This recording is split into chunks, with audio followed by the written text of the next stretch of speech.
पौराणिक कथाएं कर्ण और अर्जुन। द्रोणाचार्य ने पांडव तथा कौरव राजकुमारों के शस्त्रास्त्र विद्या की परीक्षा लेने का विचार किया। इसके लिए एक विशाल मंडप बनाया गया। वहां पर राज परिवार के लोग तथा अन्य प्रतिष्ठित व्यक्ति उपस्थित हुए। सबसे पहले भीम एवं दुर्योधन में गदा युद्ध हुआ। दोनों ही पराक्रमी थे। एक लंबे अंतराल तक दोनों के मध्य गदा युद्ध होता रहा, किंतु हार जीत का फैसला न हो पाया। अंत में गुरु द्रोण का संकेत पाकर अश्वत्थामा ने दोनों को अलग कर दिया। गदा युद्ध के पश्चात अर्जुन अपनी धनुर्विद्या का प्रदर्शन करने के लिए आए। उन्होंने सबसे पहले आग्नेयास्त्र चलाकर भयंकर अग्नि उत्पन्न किया। फिर वरुणास्त्र चलाकर जल की वर्षा की, जिससे प्रज्वलित अग्नि का शमन हो गया। इसके पश्चात उन्होंने वायुअस्त्र चलाकर आंधी उत्पन्न किया तथा पार्जन्यास्त्र से बादल उत्पन्न करके दिखाया। यही नहीं, अंतर्ध्यानास्त्र चलाया और वहां पर उपस्थित लोगों की दृष्टि से अदृश्य होकर सभी को आश्चर्य में डाल दिया। वहां पर उपस्थित समस्त जन उनकी धनुर्विद्या की प्रशंसा करने लगे। अचानक उसी समय एक सूर्य के समान प्रकाशवान योद्धा हाथ में धनुष लिए रणभूमि में उपस्थित हुए। वे कर्ण थे। कर्ण ने भी उन सभी कौशलों का प्रदर्शन किया जिसका कि प्रदर्शन अर्जुन पहले ही कर चुके थे।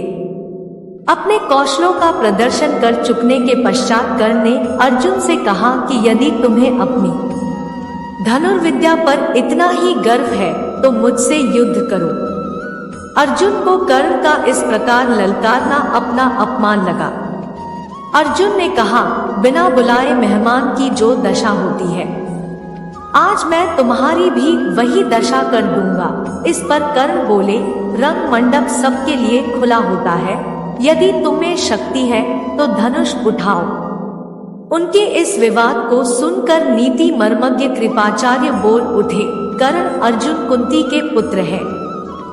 वे अवश्य तुम्हारे साथ युद्ध के लिए प्रस्तुत होंगे, किंतु युद्ध के पूर्व तुम्हें भी अपने वंश का परिचय देना होगा, क्योंकि राजवंश के लोग कभी नीच वंश के लोगों के साथ युद्ध नहीं करते। कृपाचार्य के वचन सुनकर कर्ण का मुख श्रीहीन हो गया और वे लज्जा का अनुभव करने लगे। कर्ण की ऐसी हालत देखकर उनके मित्र दुर्योधन बोल उठे, हे गुरुजनों एवं उपस्थित सज्जनों, मैं तत्काल अपने परम मित्र कर्ण को अंग देश का राजपद प्रदान करता हूँ। कर्ण इसी क्षण से अंग देश का राजा है।